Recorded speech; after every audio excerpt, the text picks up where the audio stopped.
운명의 날 시계로 불려지는 지구종말 시계라고 하는 그런 것이 있습니다.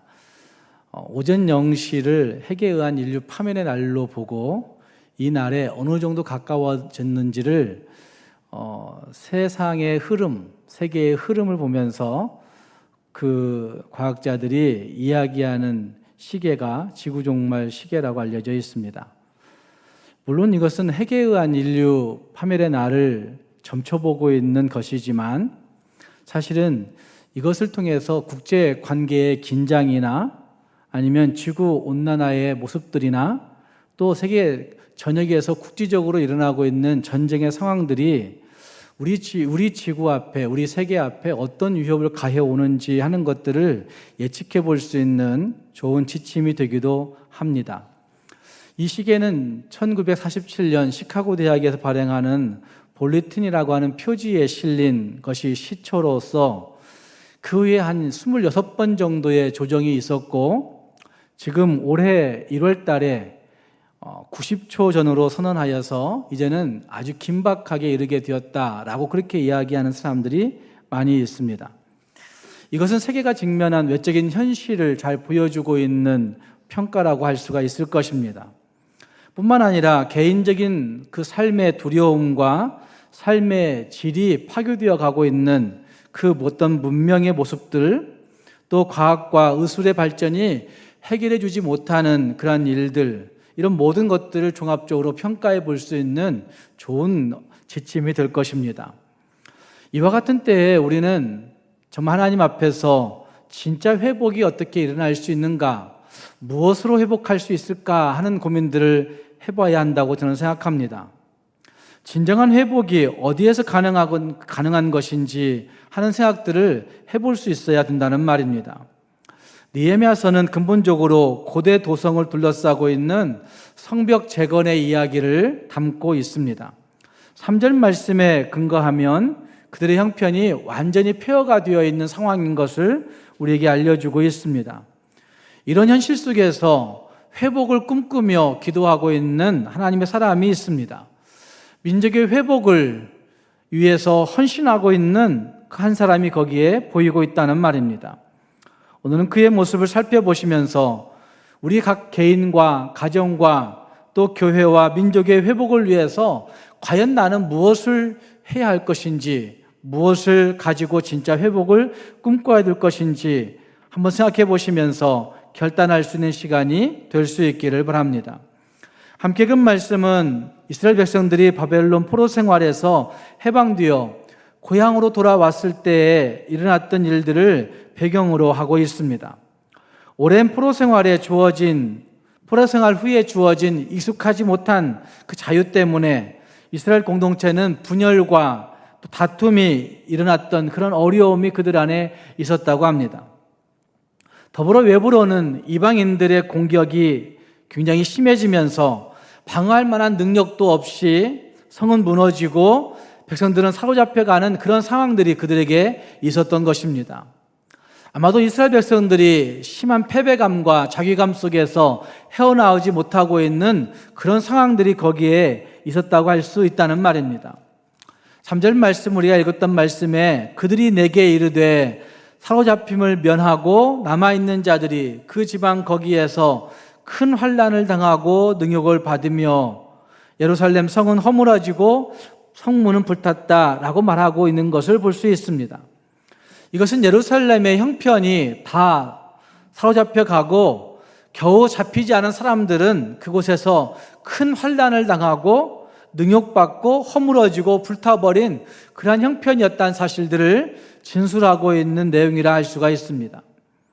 이것을 듣고 있는 느헤미야는 그것 때문에 굉장히 슬퍼하며 울고 있는 모습이 4절 말씀에 나타나고 있습니다. 하루 이틀 정도가 아니라 사실은 오랫동안 수일 동안 슬퍼하며 울고 있는 느헤미야의 모습을 볼 수가 있습니다. 사실 느헤미야는 예루살렘 성과 약 800마일 정도, 한 1280km 이상 떨어진 곳에 있었던 사람이었습니다. 그리고 그 이방 나라에 있던 느헤미야는 높은 지위에 있었던 사람이었기 때문에 오늘날로 말하면 대통령의 거의 비서실장과 같은 경호실장과 같은 그런 직위에 있던 사람이었기 때문에 조금도 아쉬울 것이 없는 그런 사람이었다고 할 수가 있습니다. 실제 지위가 높은 사람들을 상대해 보면 그들은 세상에 되어가는 여러 가지 일들 속에 크게 눈 하나 깜짝하지 않는 그런 모습들을 볼 수가 있습니다. 그런데 느헤미야는 조국이 어려움에 처하고 성이 무너졌다는 말들을 들으면서 굉장히 괴로워하고 있는 모습이 거기에 등장하고 있는 것입니다. 백성들의 형편을 더 자세하게 묻고 있는 모습들도 2절 말씀에 나타나고 있는 것을 볼 수 있습니다. 꼭 들어야 되지 않음에도 불구하고 관심 갖지 않아도 됨에도 불구하고 느헤미야는 자기 민족의 형편을 자세하게 듣고자 하는 모습이 거기에 있다는 말입니다. 관심이 없으면 보아도 보지 못하는 일들이 벌어집니다. 뿐만 아니라 일반적으로 사람들은 자기 일에 몰두하면 다른 사람들의 이야기를 듣지 않으려고 하고 실제 듣지 못합니다. 정치라고 하는 것은 어떻게 하면 권력을 잡을 것인가, 그리고 그 잡은 권력을 어떻게 하면 유지할 수 있을 것인가, 어떻게 하면 내가 놓치지 않을 수 있을 것인가 하는 여기에 모든 초점이 맞추어져 있습니다. 지금 느헤미야는 당시 정치의 가장 핵심부에 있었던 사람이라고 할 수가 있을 것입니다. 왕으로부터 어떻게 신뢰를 유지할 것인가, 왕으로부터 받은 그 권력을 어떻게 하면 내가 계속해서 행사할 수 있을 것인가 하는 것에 대해 굉장히 관심을 보였을 수도 있습니다. 그런 느헤미야에게는 조국의 사정이 보이지 않았을 수도 있습니다. 그런데 느헤미야는 관심을 가졌고, 그리고 그 소식을 듣고 나서 금식하며 괴로워하고 울고 있는 모습이 거기에 나타나고 있는 겁니다. 다 완전히 붕괴해버린 자기 민족의 형편을 들으면서 우리 민족이 왜 그렇게 되었을까라는 고민을 하면서 하나님 앞에서 그 문제점을 찾고 슬퍼하고 있는 모습이 거기에 있습니다. 우리에게 처절히 무너지게 된 원인이 하나님의 말씀을 지키지 아니하고 우상을 섬겼기 때문이었구나라는 사실을 그가 발견하면서 하나님 앞에 더 심각하게 울고 있는 모습이 있다고 볼 수도 있습니다. 우리의 방심과 군사력의 약함 때문에 그렇게 되었구나라고 생각하지 않습니다. 우리의 건축 기술이 모자라서 성벽이 무너졌구나라고 생각하지 않습니다. 우리의 불신앙을 인하여서 하나님을 경외함으로 세웠던 하나님과의 아름다운 관계가 무너졌고, 그들의 불순종으로 하나님을 신뢰함으로 세웠던 신앙적인 유산들이 다 무너져 버렸음을 보고 있는 것이라 할 수 있습니다. 이것이 느헤미야가 가지고 있는 영적인 통찰력이라 할 수 있습니다. 외적인 현상 그것만 보는 것이 아니라 내면의 모습을 볼 줄 아는 그런 지도자라고 말할 수가 있습니다. 과거와 현재의 모습을 총망라해서 우리 민족이 처한 그 형편들을 제대로 볼 줄 아는 그러한 사람이라 말할 수가 있습니다. 왕의 비서실장과 같은 역할을 하고 있는 느헤미야가 자기 민족의 형편에 세밀하게 관심을 갖는 것은 그렇게 쉬운 일은 아니었을 것입니다. 아마 관심을 가지면 가질수록 자기가 가지고 있는 그 지위가 위태로워질 수도 있는데도 불구하고 그는 그 일에 대해서 굉장히 큰 관심을 가지고 있습니다. 역사의식을 가지고 있는 것이라 말할 수도 있을 것입니다. 자기의 자기의 힘, 자기의 욕심, 자기의 이익에 초점이 맞춰져 있는 것이 아니라 진짜 하나님의 공동체에게 자기의 모든 초점을 맞추어서 서고 있는 그런 모습이 거기에 있다는 말입니다. 느헤미야서를 읽으면서 기본적으로 생각해야 할 가장 중요한 사항이 여기에 있습니다. 나만이 아니라 내 주변을 볼 수 있는 시각이 있어야 된다는 말입니다. 내 영적 상태와 주변의 영적 상태들을 같이 살펴볼 수 있는 모습이 거기에 있어야 된다는 말입니다. 사랑하는 여러분, 우리의 영적인 성벽은 어떤 상태에 놓여져 있는지 생각해 보십니까? 하나님의 사랑으로 세워졌던 내 개인의 믿음과 사랑의 성벽이 어느 정도의 안전도를 유지하고 있다고 여러분들은 느끼고 계십니까? 하나님이 허락하신 우리 가정의 그 성벽들은 어느 정도 튼튼함을 유지하고 있다고 여러분들은 믿고 있으십니까? 뿐만 아니라 하나님이 내게 부여하신 그 직장의 성벽, 그 직업의 성벽은 얼마나 안전하다고 여러분은 느끼십니까? 우리의 마음이 세상과 하나님 사이에서 불안함을 감추고 있지 못하다고 한다면 이미 우리의 성벽은 훼손되어 가고 있는 상황이라고 할 수가 있을 것입니다. 지금 우리 마음 가운데, 우리의 영적 상태 가운데 기도가 잘 되지 않는다고 한다면, 기도의 문이 막혀 있다고 한다면 내 신앙의 성벽도 안전하지 못하다 말할 수가 있을 것입니다. 내 영적인 상태가 게으르고 도덕적인 면이나 윤리적인 면에서 적당하게 타협하고 넘어간 일들이 많이 있다고 한다면, 또한 품어서는 안 될 헛된 욕망들을 자꾸만 품고 있다고 한다면 지금 우리의 영적인 성벽은 이미 무너져 있는 상태라고 말해도 잘못이 아닐 것입니다. 특별히 여러분에게 하나님이 주셨던 직업적인 소명들이 분명히 있었을 것입니다. 적어도 직업을 가지면서 하나님이 나에게 왜 일을 하게 하시는지에 대한 궁금증을 조금만 가졌다고 한다면 그 직업적인 소명들이 분명히 있었을 터인데, 이제는 그 직업적인 소명들을 전혀 생각하지 아니하고 그 소명이 희미해져 있다고 한다면 내 직업 가운데도 영적인 성벽이 금이 가고 있는 모습이라고 말할 수도 있을 것입니다. 사랑하는 여러분, 이렇게 볼 때 오늘 예루살렘 성벽만 무너진 것은 아닌 것을 볼 수가 있습니다. 우리 내면의 삶과 우리 내면의 모든 것들이 혹시 무너져 있지는 아니한지 생각해 볼 수 있어야 된다는 말입니다. 특히 지금 우리 민족은 이제 6월 달에 호국 보훈의 달 이렇게 얘기하는데, 우리 민족은 총체적인 어려움에 처한 지 저는 오래되었다고 생각합니다. 적어도 수십 년 전부터, 적어도 약 20년 전부터 나라가 힘들다, 어렵다 라는 얘기들을 계속 해오고 있었습니다. 아마 이것은 기사를 검색해 보면 분명히 알 수 있습니다. 경제적인 어려움들, 또 정치적인 어려움들, 경제적인 어려움들의 이야기가 어제 오늘의 이야기가 아니라 적어도 한 20년 정도는 계속해서 어려움 속에 있었다고 한 기사들이 계속 등장했다는 말입니다. 이렇게 볼 때 민족이 처한 이 총체적 어려움들을 전혀 인식하지 않고 살아가고 있는 기독교인들의 모습이 거기에 있다고 저는 생각합니다. 여러분은 이런 상황 가운데서 무엇을 기대하고 있고 또 누구에게 책임을 묻고 계십니까? 여러 지도자들이 문제라고 그렇게 얘기하고 싶으십니까? 이러저러한 정당들의 문제라고 그렇게 생각하고 싶으십니까? 그래도 나는 나름대로 죄짓지 않고 살아가니까 민족의 어려움 가운데 나는 책임이 없다고 얘기하고 싶으십니까?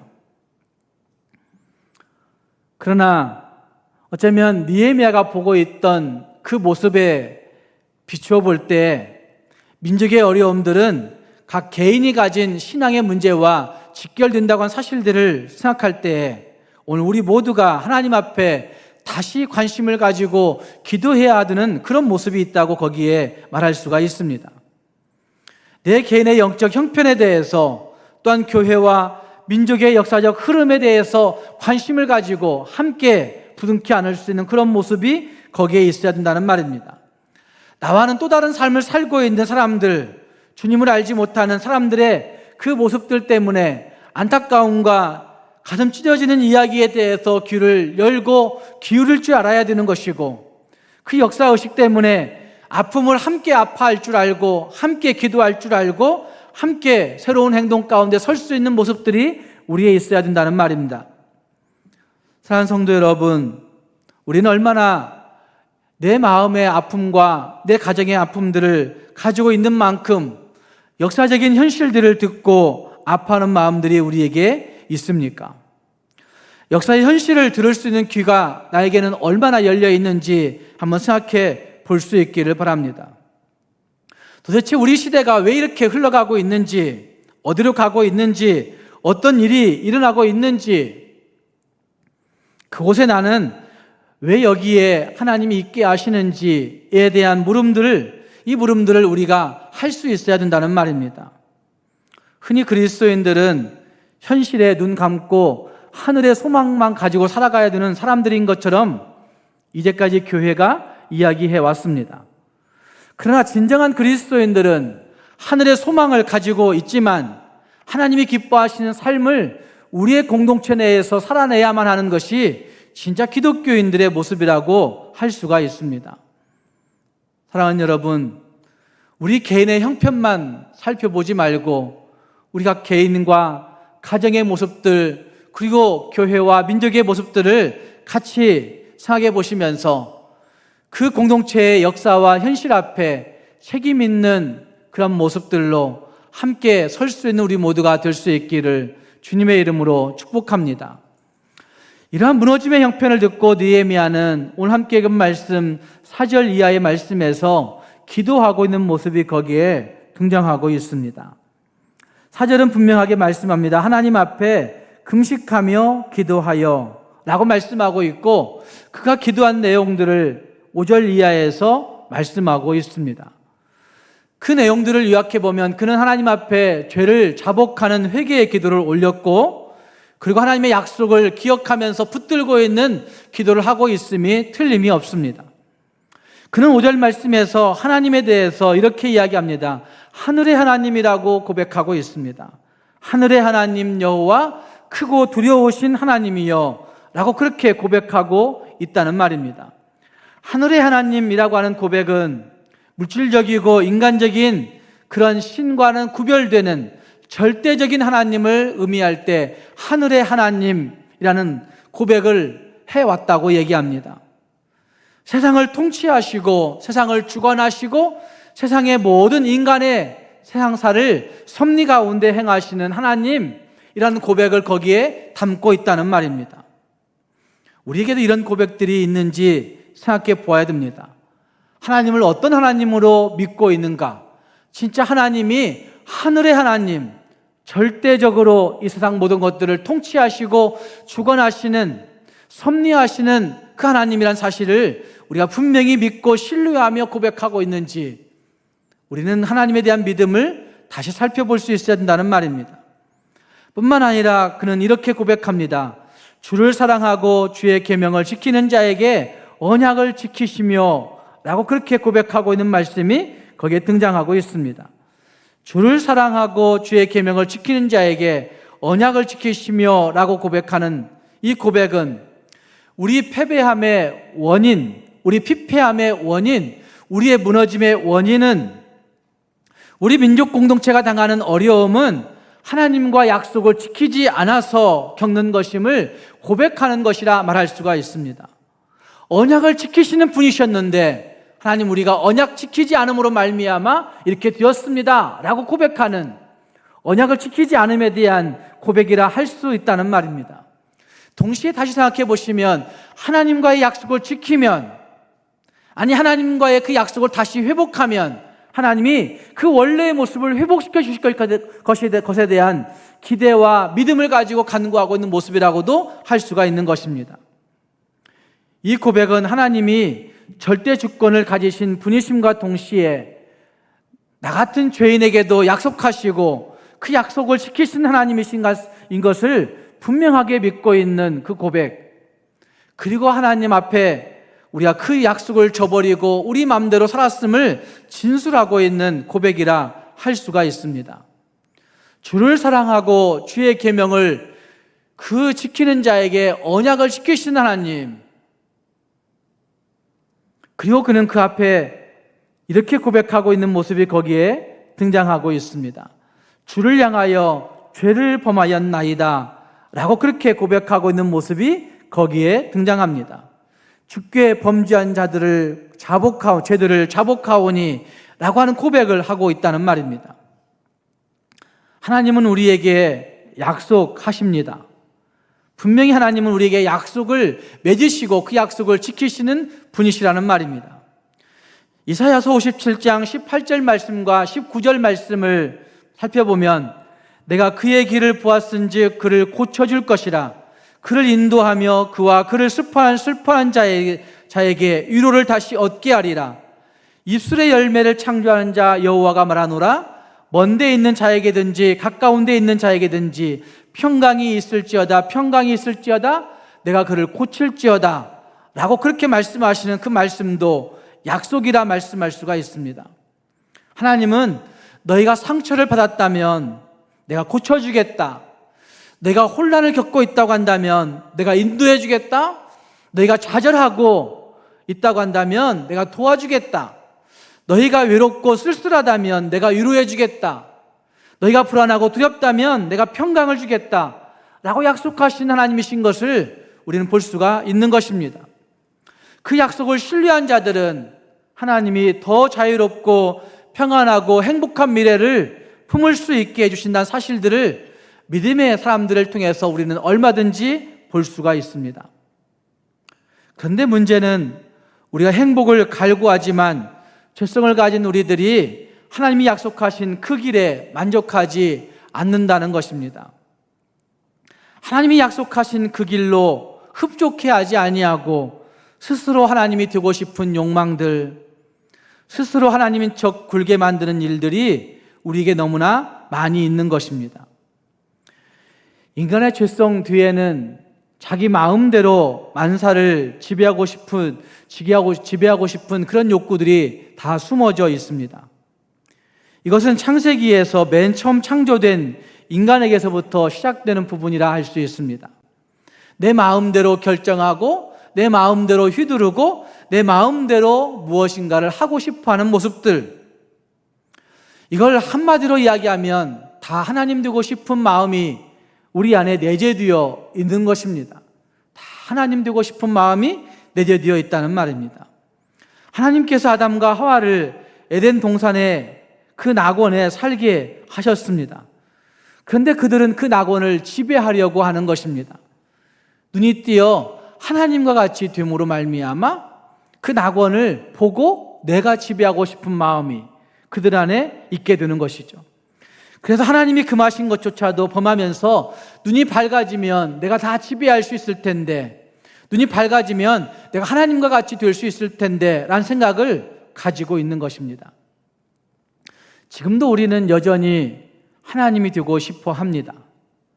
자신이 인간이란 사실을 부인하고 자기 중심적으로 모든 것을 다 갖추려고 하는, 자기 중심적으로 모든 것을 거기에 줄 세우려고 하는 그런 모습이 우리에게 있습니다. 이것은 다 내가 하나님 되고 싶어하는, 하나님 노릇하려는 그런 태도들이라 할 수가 있습니다. 그래서 자신의 세계에서 왕이 되고자 하는 것입니다. 자신의 모습을 자기 뜻대로 디자인하고 내가 계획한 그 모습을 보여내려고 우리는 위선을 행할 때가 있습니다. 내가 계획한 그 모습을 보여내려고 자기를 꾸미기 시작한다는 말입니다.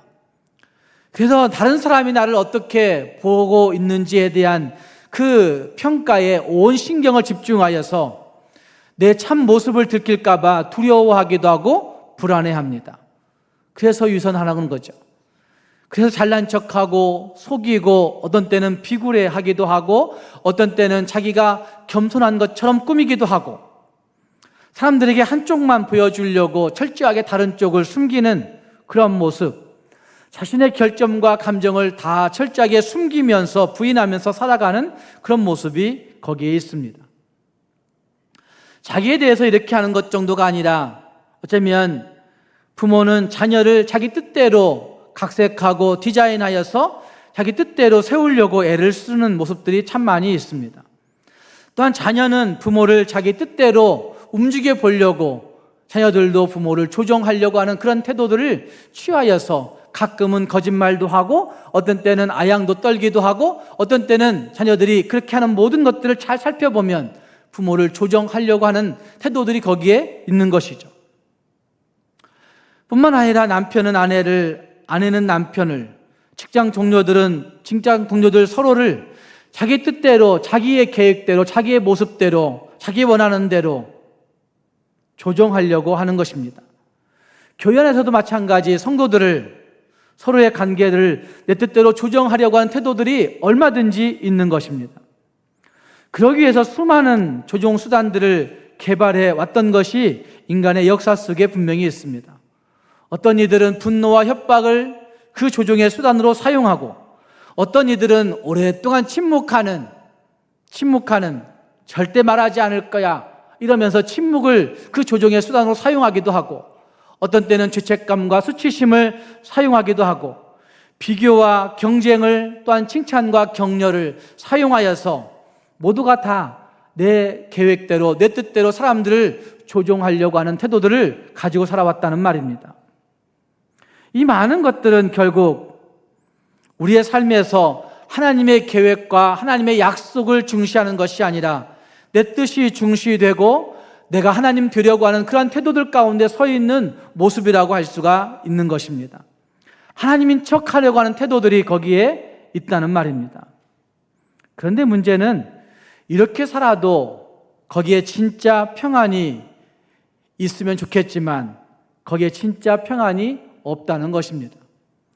내가 내 삶의 주인이 되어서 내 뜻대로 살아갈 때 하나님인 척하면서 살아가 보지만, 하나님이 흉내내면서 살아가 보지만 거기에 여전히 두려움과 불안이, 거기에 여전히 좌절과 피로감이, 거기에 여전히 무엇인가 만족하지 못함과 실패가 항상 존재하고 있다는 사실들을 부인할 수가 없다는 말입니다.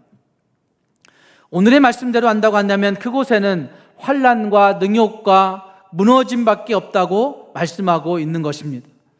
그래서 느헤미야는 하나님이 필요하다고 하나님 앞에 기도하고 있는 모습이 거기에 있는 것입니다. 뒤틀려진 민족의 운명을 바꿀 수 있는 그 기도를 가지고 시도하고 있는 모습이 거기에 등장하고 있다는 말입니다. 성경은 약속으로 가득 차 있습니다.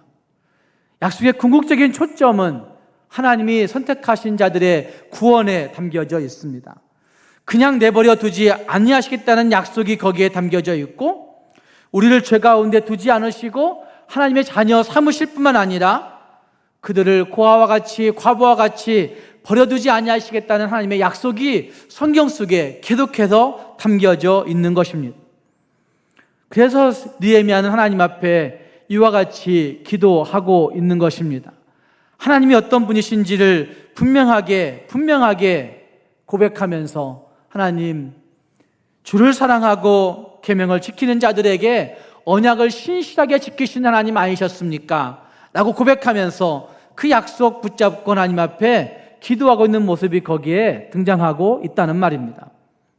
뿐만 아니라 느헤미야는 하나님 앞에 긍휼을 베푸신 하나님이라고 외치며 기도하고 있는 것을 볼 수가 있습니다.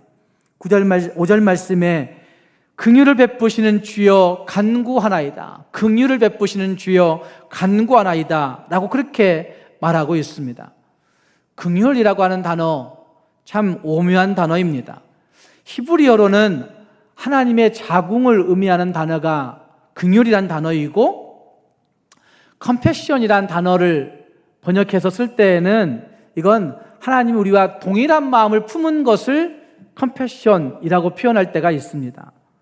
어쩌면 이 긍휼이라고 하는 단어를 하나님의 자궁으로 생각할 때에 하나님이 백성을 향해서 마음을 움직이실 때 그 자궁 깊은 곳까지 움직임으로 말미암아 그 자궁 속에 품으신 하나님의 그 품으심, 이걸 표현해주고 있는 것을 의미할 수가 있습니다. 어쩌면 엄마들이 아이를 잉태하고 그 아이를 품을 때 어쩌면 그 아이를 그 속에 안전하게 품으려고 온갖 애를 다 쓰는 그런 모습을 보여내고 있습니다. 주님의 긍휼하심이 얼마나 깊고 강력한지, 주님의 긍휼하심이 얼마나 깊고 오묘한지 이것을 평가하려고 한다면 엄마의 자궁 속에 품어진 그 아이의 모습을 생각해 보면 딱 맞는 모습이라고 얘기할 수가 있다는 말입니다. 거기에 하나님의 온유와 친절이 숨어 있고, 거기에 하나님의 감정과 정서가 담겨 있고, 하나님의 거룩한 사랑이 거기에 온전하게 품겨 있다고 사실들을 우리는 볼 수가 있는 것입니다. 하나님의 마음이 긍휼로 움직이실 때 모든 사랑의 근거가 활짝 열릴 수 있게 되고, 거대하고 마르지 아니하는 하나님의 그 놀라우신 온유함과 그 품으시는 인자하신 사랑으로 말미암아 우리가 희망이 있다고 말할 수가 있는 것입니다. 그래서 느헤미야는 하나님 앞에 긍휼이 풍성하신 하나님을 외치고 있는 것입니다. 긍휼을 베푸시는 주님이라고 외치고 있다는 말입니다. 사랑하는 성도 여러분, 견고하게 닫혀서 열 수 없는 절망의 성, 아니 다 무너져서 더 이상 어떻게 회복시켜 볼 수 없는 그 절망 앞에 낙심 가운데 있지 아니하고 하나님의 긍휼을 기억해내고 있는 이 느헤미야의 모습은 오늘 우리에게도 어떤 절망이, 어떤 좌절이 있다 할지라도 하나님의 긍휼하심을 떠올려 하나님의 긍휼하심을 기억해내어 그분의 긍휼하심 앞에 서야 된다는 사실들을 알려주고 있는 것입니다. 사랑하는 여러분, 우리가 개인과 가정의 외적인 형편들이 어떠한지 한번 생각해 볼 수 있기를 바랍니다. 그리고 진짜 무엇으로 회복할 수 있을까? 느헤미야가 외치고 있는 하나님을 향한 그 외침에 우리의 희망이 있음을 다시 기억해 보면서 하늘의 하나님 여호와 크고 두려우신 하나님이라고 외치는 그 느헤미야의 고백 뿐만 아니라 주를 사랑하고 계명을 지키는 자에게 약속을 지키시는 그 하나님, 그분을 다시 고백하면서 긍휼의 풍성하신 하나님을 신뢰함으로 말미암아 하나님 앞에 기도함으로 하나님이 회복해 주시는, 하나님이 이끌어 주시는 놀라운 회복을 맛볼 수 있는 우리 모두가 될 수 있기를 주님의 이름으로 축복합니다. 기도하겠습니다.